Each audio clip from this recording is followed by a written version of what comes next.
फ़अऊज़ु बिल्लाहि मिनश्शैतानिर्रजीम बिस्मिल्लाहिर्रहमानिर्रहीम क़ालल्लाहु तआला फ़िल किताबिल हकीम वल्लज़ीना तबव्वउद्दार वल ईमान मिन क़ब्लिहिम युहिब्बूना मन हाजर इलैहिम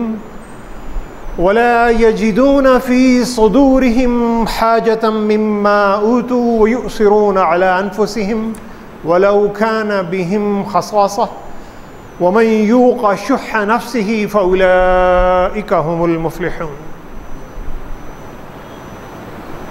सामीन ग्रामी, इस्लामी मुआशरा मुख्तलिफ़ अफराद से मिलकर बनता है, और जब अफराद एक दूसरे के साथ रहते हैं तो सबसे पहले हर फ़र्द को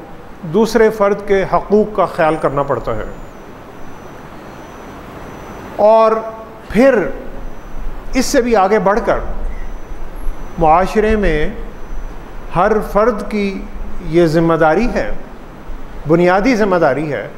ख़ुसूसन इस्लामी मुआशरे में, कि वो बग़ैर किसी उजरत तलब किए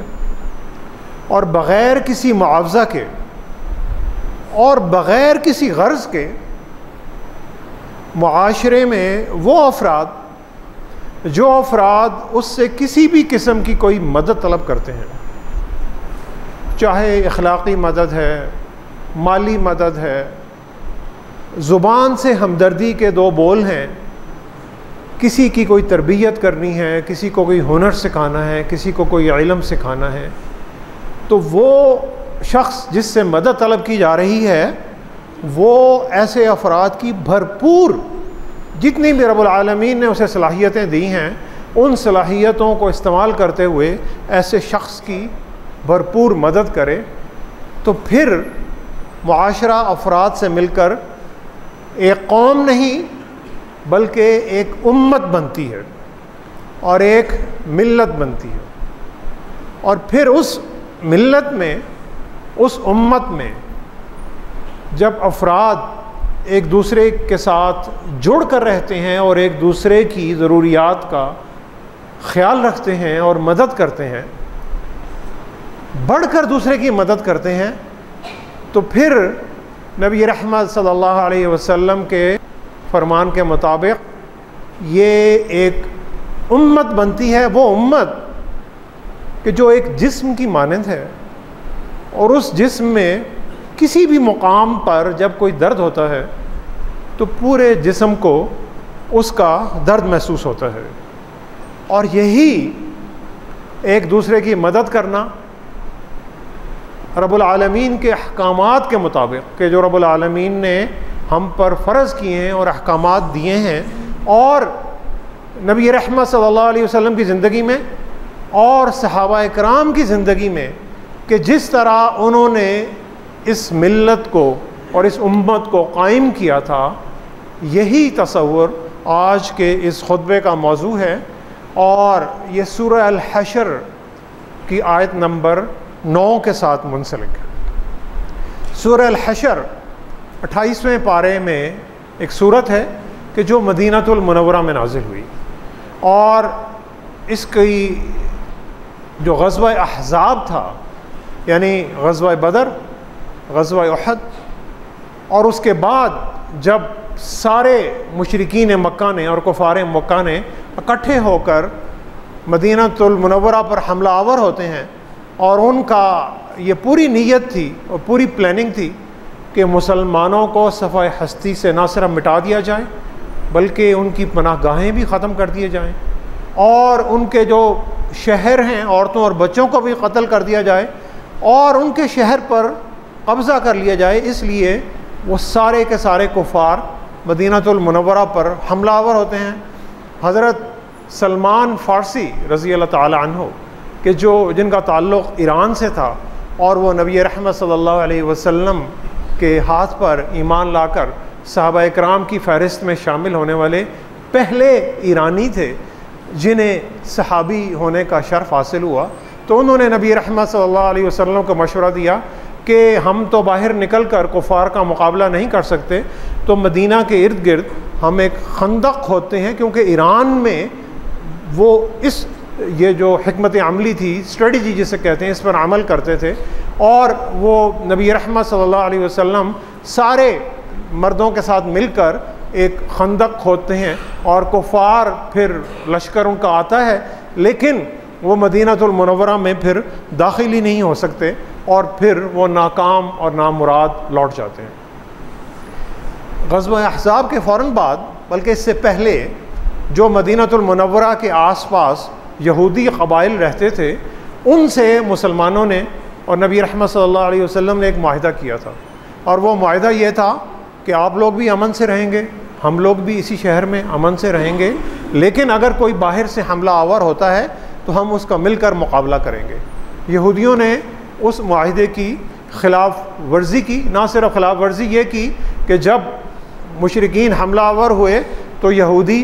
एक तरफ हो गए, बल्कि उन्होंने कुफार मक्का और मुशरिकीन मक्का के साथ मिलकर साजबाज करके मुसलमानों को शिकस्त देने की कोशिश की। तो ग़ज़वा अहज़ाब के फ़ौरन बाद नबी रहमत सल्लल्लाहु अलैहि वसल्लम ने यहूदियों पर लश्कर कुशी की और खैबर का मुहासरा किया, जिसे हम ग़ज़वा खैबर के नाम से जानते हैं, और बग़ैर लड़े यहूदियों ने हथियार डाल दिए। जंग बदर और ग़ज़वा बदर और ग़ज़वा उहद के बाद ये ग़ज़वा अहज़ाब और उसके फ़ौरन बाद ग़ज़वा खैबर, ये वाहिद जंग थी कि जहाँ पर मुसलमानों को ना सिर्फ माल गनीमत मिला, माल गनीमत वो माल है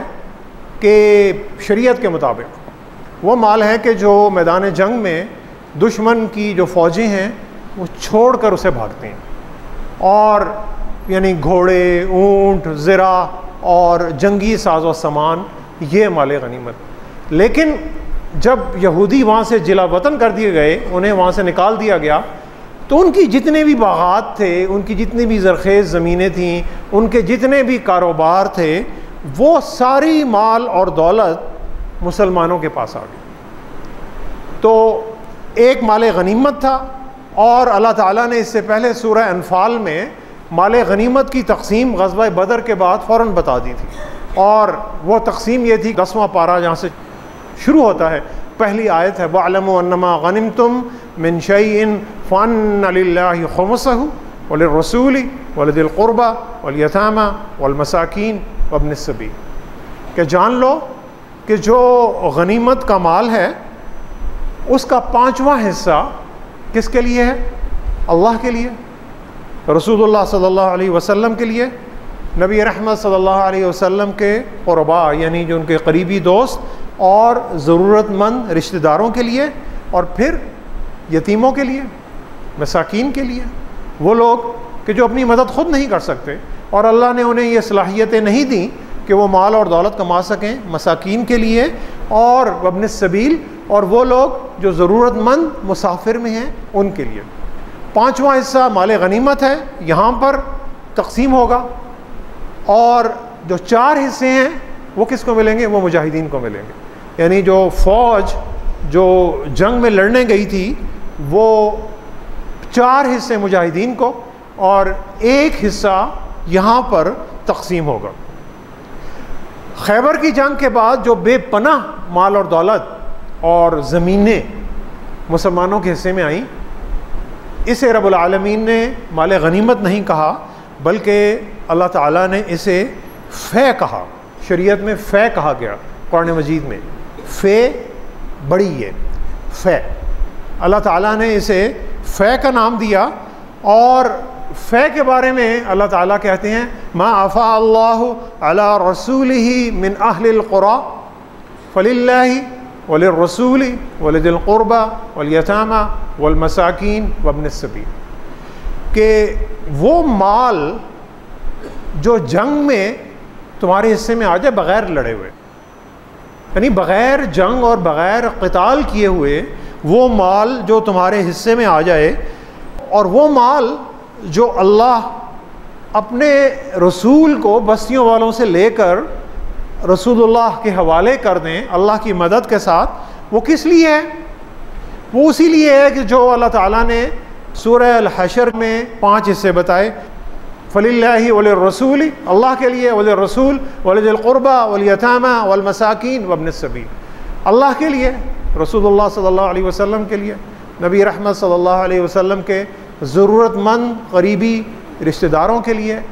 मसाकीन के लिए, वो लोग जो अपनी मदद ख़ुद नहीं कर सकते, और ज़रूरतमंद मुसाफिरों के लिए। ये माल उनके लिए है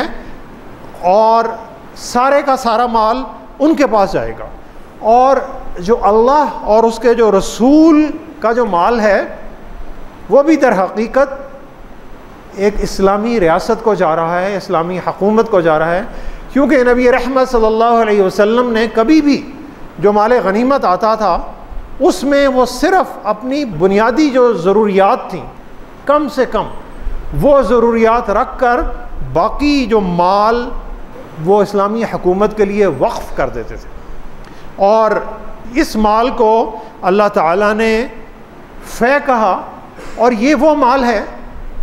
कि जो किसी मुसलमान की ज़ाती मिल्कियत नहीं होगा। ये ज़मीन जो कब्ज़े में मिलती है बग़ैर जंग किए हुए, मैदान जंग से हट कर, वो किसी मुसलमान की ज़ाती मिल्कियत नहीं होगी, बल्कि वो मुआशरे के कमज़ोर, मसाकीन, ग़ुरबा और फलाही कामों के लिए वक्फ़ कर दी जाएगी। तो सामीन ग्रामी, इसी सूरह अल-हशर की इन्हीं आयात को लेकर नबी रहमत सल्लल्लाहु अलैहि वसल्लम की वफ़ात के बाद जब हज़रत उमर रज़ी अल्लाह ताला अन्हु खलीफा बनते हैं, तो उन्होंने इसी तसव्वुर को लेकर और सूरह अल-हशर के इन्हीं अहकामात को लेकर वो सारी ज़मीनें, वो सारी दौलत जो ईरान पर, शाम पर और जितने भी ममालिक हज़रत उमर रज़ी अल्लाह ताला अन्हु के दौर में मुसलमानों ने फ़तह किए, वो सारी दौलत किसी इनफरादी मिल्कियत में आने की बजाय रियासत की मिल्कियत में चली गई। और रियासत की मिल्कियत में इसलिए चली गई कि इन ज़मीनों से आने वाली आमदनी से इस्लामी हुकूमत और इस्लामी रियासत में यतीमों की, गरीबों की, नादारों की, मसाकीन की, मुसाफिरों की और ज़रूरतमंदों की जो भी माली ज़रूरियात हैं उन्हें क़यामत तक पूरा किया जा सके। तो सामीन ग्रामी, आज की जो मगरबी दुनिया और बहुत सारी दुनिया और पाकिस्तान में भी कोई एक टूटा फूटा एक सोशल सिक्योरिटी का सिस्टम चलता है। बाहर के मुल्कों में तो बहुत अच्छा चलता है, हमारे मुल्क में बदकिस्मती से नहीं चलता। ये सारा जो सोशल सिक्योरिटी का जो सिस्टम है ये इसी तसव्वुर पर चल रहा है कि जो रियासत की मिल्कियत में जितनी ज़मीनें हैं वो रियासत उन ज़मीनों से आमदनी हासिल करती है और फिर उस आमदनी को गरीबों पर, यतीमों पर, नादारों पर खर्च करती है। ये हमारी तरह नहीं है कि यहाँ पर हुकूमत वो ज़मीनें कि जो हुकूमती तहवील में होनी चाहिए और जिन पर गरीबों का, नादारों का और यतीमों का हक़ है, उन ज़मीनों के प्लाट और जगीरें बनाकर बड़े बड़े अफसरों को अता की जाती है। और फिर उस पर सोने पर सुहागा ये है कि उन ज़मीनों पर टैक्स भी नहीं लगता। तो यानी जो वसाइल का रुख अवाम की तरफ होना चाहिए और मसाइल का रुख हुकूमत की तरफ होना चाहिए कि जो हज़रत उमर रज़ी अल्लाह ताला अन्हु ने वो जो सोशल सिक्योरिटी का तसव्वुर कायम किया था और एक पूरा निज़ाम कायम किया था, लेकिन हमारे यहाँ जो मसाइल का रुख अवाम की तरफ और वसाइल का रुख हुकूमती अहलकारों की तरफ होता है। और फिर आगे अल्लाह ताला बड़ी खूबसूरत बात कर रहे हैं, ये क्यों अल्लाह ने ये सिस्टम बताया, कई ला यकूना दूलतम बैनल अग़नियाइ मिनकुम। ये सिस्टम अल्लाह ताला कह रहे हैं मैं इसलिए मुकर्रर कर रहा हूँ कि ये जो माल और दौलत है ये तुम्हारे अमीरों के दरमियान ही गर्दिश ना करता रहे, यानी अमीर अमीर तर होता चला जाए और गरीब गरीब तर होता चला जाए। और ये माल गर्दिश करे सिर्फ एक हाथ से अमीरों के हाथ से अमीरों के हाथों में नहीं जाए, बल्कि अमीरों के हाथ से गरीबों के हाथों में जाए। वमा अताकुमुर रसूलु फखुज़ूह, और जो रसूलुल्लाह सल्लल्लाहु अलैहि वसल्लम तुम्हें दें वो ले लो। वमा नहाकुम अन्हु फंतहु, और जिस चीज़ से रसूलुल्लाह तुम्हें रोक दें तुम उस चीज़ से रुक जाओ। वत्तकुल्लाह, और अल्लाह से डरते रहो, अल्लाह का तक़वा इख्तियार करो। इन्नल्लाह शदीदुल इक़ाब, बेशक अल्लाह की पकड़ बड़ी सख्त है। फिर इसके बाद अल्लाह ताला एक और निज़ाम बता रहे हैं, क्योंकि मदीनतुल मुनव्वरा में रहने वाले मुसलमानों को दो तबक़ात में तक़सीम किया जाता था। एक तबक़ा मुहाजिर, यानी वो लोग जो नबी रहमत सल्लल्लाहु अलैहि वसल्लम के साथ मक्का से हिजरत करके आए, जिन्होंने अपना घर छोड़ा, जिन्होंने अपने बागात छोड़े, जिन्होंने अपनी ज़मीनें छोड़ी, जिन्होंने अपनी दौलत छोड़ी, जिन्होंने अपने कारोबार छोड़े, कईयों ने अपने ख़ानदान को भी छोड़ा और नबी रहमत सल्लल्लाहु अलैहि वसल्लम के साथ मदीनतुल मुनव्वरा में हिजरत करके आ रहे हैं। और दूसरा जो ग्रोह है वो है अंसार का। अंसार वो थे कि जो मदीनतुल मुनव्वरा में वहाँ के बासी थे, वहाँ के रहने वाले रिहायशी थे, और जिन्होंने नबी रहमत सल्लल्लाहु अलैहि वसल्लम को दावत दी थी कि कुफार मक्का ने तो आपका जो जीना है वही बंद किया हुआ है और ये यकीनन आपको किसी वक्त शहीद भी कर देंगे, कत्ल कर देंगे, तो आप हमारी तरफ आ जाइए। और जब ये मुहाजिरीन मक्का से हिजरत करके मदीना में आते हैं तो ये अंसार, इन्होंने अपने घरों के दरवाज़े और अपने कारोबार के दरवाज़े और अपने बागात के दरवाज़े मुहाजिरीन के लिए खोल दिए और अपना जितना माल था वो निस्फ निस्फ करके उन्होंने उसे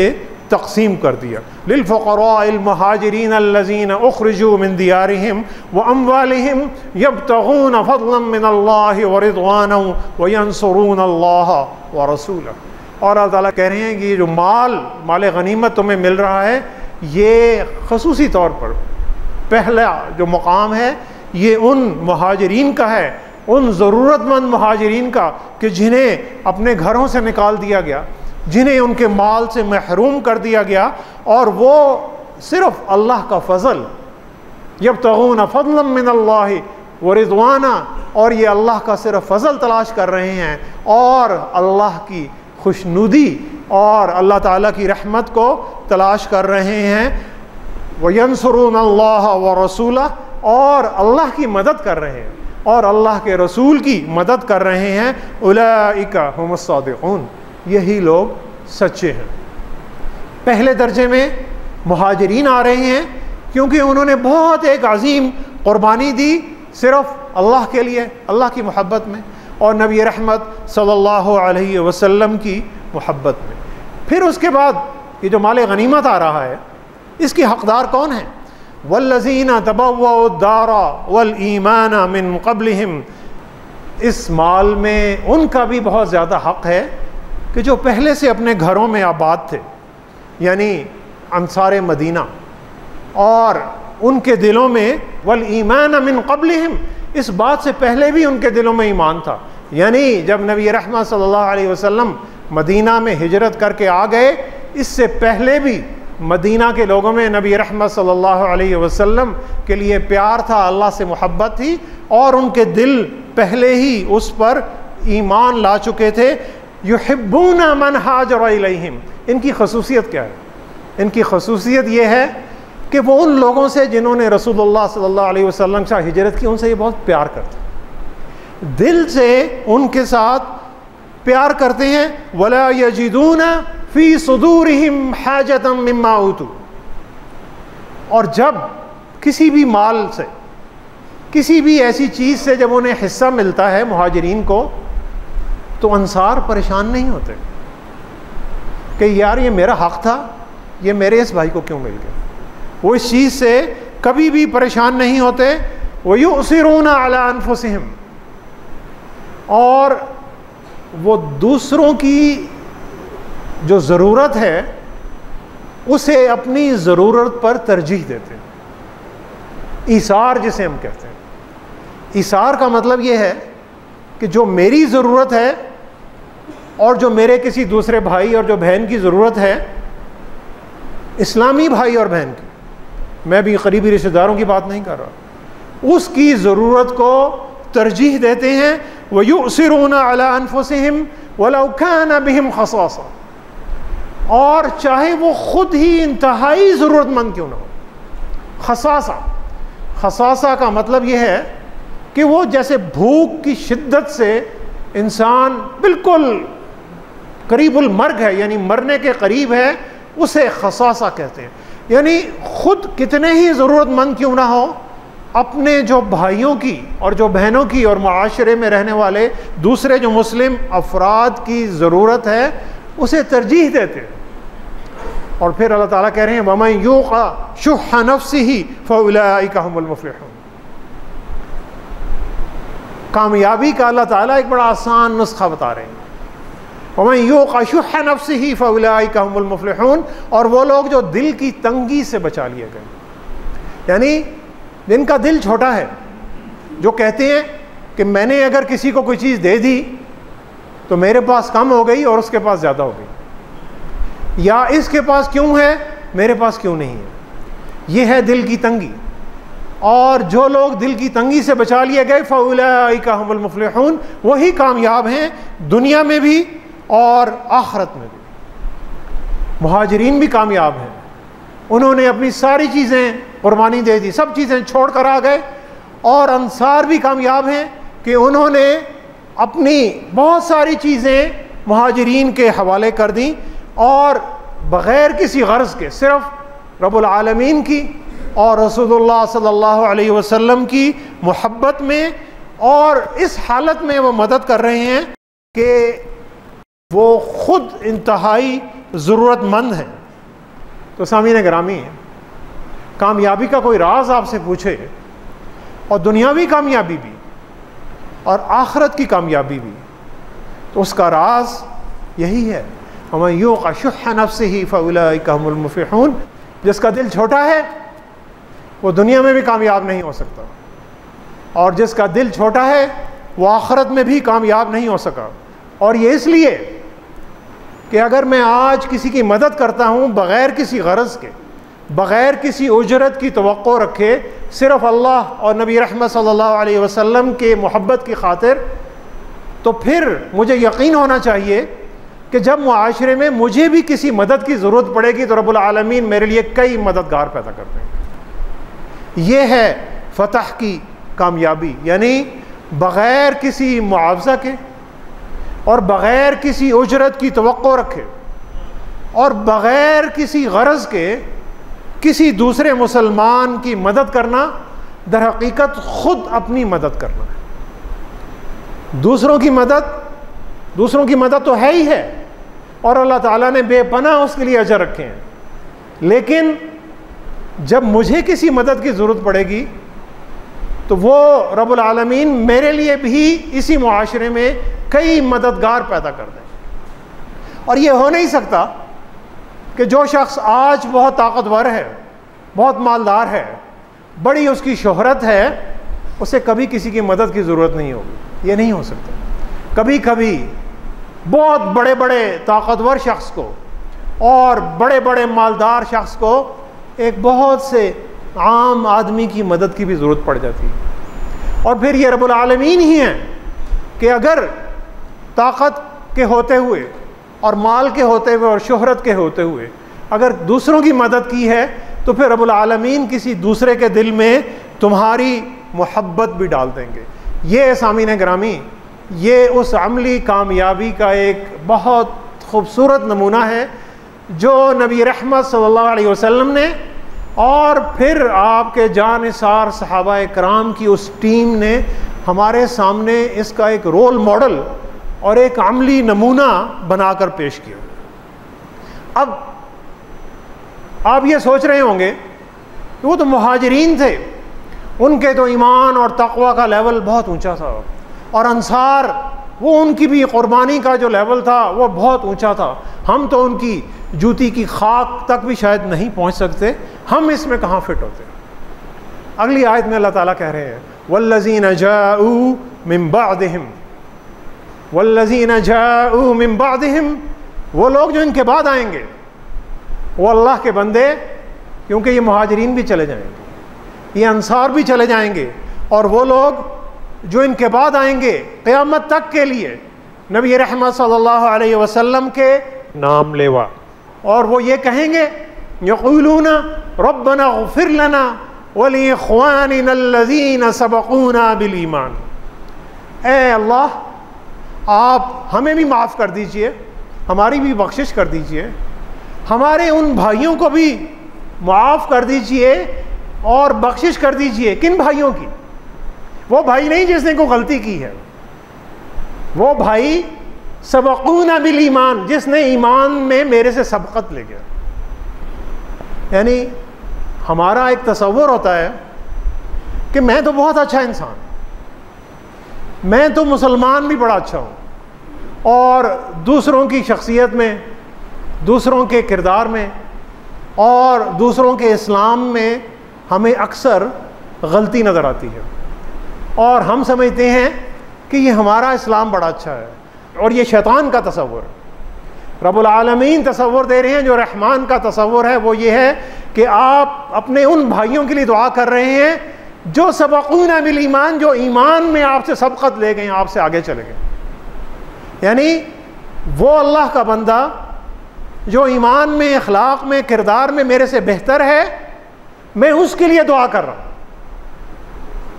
तसव्वुर में लाएं कि अगर स्कूल में पढ़ते हैं तो कोई बच्चा अगर खुदा न खास्ता फेल हो गया है, वो क्या दुआ करता है अपने किसी साथी के लिए कि जो इम्तिहान में पास हो गया हो? उसकी दुआ तो होती है कि अल्लाह करे सारे ही फेल हो जाए ताकि मेरी शर्म कम से कम हो जाए। और वो बच्चे जिन्होंने कोई पोजीशन ली होती है, तो थर्ड पोजीशन ली है, वो कभी फर्स्ट आने के लिए दुआ करता है? कभी भी नहीं करता। अल्लाह का जो सिस्टम है और उन सहाबा इकराम का जो मुकाम था, और उनके बाद वल्लज़ीना जाऊ मिन बादिहिम, उनके बाद जो लोग आ रहे हैं जिसमें हम आप सब शामिल हैं, वो ये हैं कि जो वो भाई के जो ईमान में हमसे सबक़त ले गए, हम उनके लिए दुआ करते हैं। ये सबसे बेहतरीन दर्जा है ईमान का। और फिर अल्लाह से दुआ करते हैं, वला तजअल फ़ी क़ुलूबिना ग़िल्लन लिल्लज़ीना आमनू रब्बना इन्नका रऊफ़ुर रहीम। ऐ हमारे रब, हमारे दिलों में अपने इन भाइयों और बहनों के लिए कोई भी कदूरत है, ग़िल है, कोई भी मनफी ख्यालात हैं, कोई हसद है, कोई बोग़ज़ है, कोई भी शिकवा और शिकायत है, तो ऐ हमारे रब, मैं तो नहीं निकाल सकता, आप अपनी रहमत से मेरे दिल को अपने इन भाइयों के लिए साफ़ कर दीजिए। वला तजअल फ़ी क़ुलूबिना ग़िल्लन लिल्लज़ीना आमनू रब्बना इन्नका रऊफ़ुर रहीम। ऐ हमारे रब, आप बहुत ही शफ़ीक़ हैं और नहायत ही रहम फरमाने वाले। और ये भी अल्लाह ताला का एक ख़ास असलूब बयान है कि जब आयात के आखिर में अल्लाह ताला कोई अहकामात दे रहे हैं और उस अहकाम के आखिर में अल्लाह ताला अपनी सिफ़ात बयान करते हैं, रब्बना इन्नका रऊफ़ुर रहीम, तो अल्लाह बहुत ही शफ़ीक़ और मेहरबान और रहम फरमाने वाले हैं।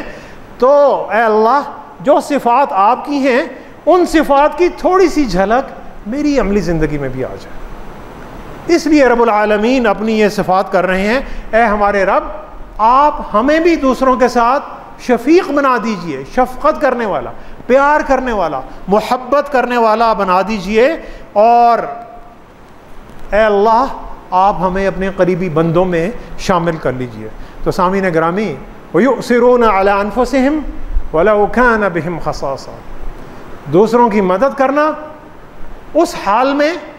जब आप खुद ज़रूरतमंद हैं, ये दर हकीकत अपनी मदद खुद करना है, क्योंकि जब मुझे किसी मदद की ज़रूरत है तो अल्लाह ताला मेरे लिए 100 मददगार पैदा कर देंगे। और सामीन ग्रामी के जिस मुआशरे में जुल्म हो और जिस मुआशरे में नाइंसाफ़ी हो, तो वहाँ पर हक़ लेने के लिए एक उम्मत और एक मुआशरा बनना पड़ता है। अगर उम्मत पार्टियों में, ग्रोहों में, कबीलों में, लिसानी तफर्रुक़ात में और मुख्तलिफ़ फ़िरक़ों में बटी हुई है, तो वहाँ पर जुल्म रहेगा, वहाँ पर नाइंसाफ़ी रहेगी। इस नाइंसाफ़ी को ख़त्म करने के लिए वयुसिरून अला अनफुसिहिम, दूसरों की मदद करना चाहे ख़ुद ही ज़रूरतमंद क्यों ना हो, ये ज़रूर बढ़ना पड़ता है। तो इस अज़म के साथ, इस ईमान के साथ चलना है। हो अज़म तो लौदे उठता है, हो अज़म तो लौदे उठता है हर ज़ख्म सुलगते सीने का। और जिस मुआशरे में इंसाफ नहीं होता, उस मुआशरे में इंसाफ लेना पड़ता है। हो अज़म तो लौ दे उठता है हर जख्म सुलगते सीने का, जो अपना हक खुद छीन सके मिलता है उसे हक जीने का। लेकिन ये हमेशा याद रहे,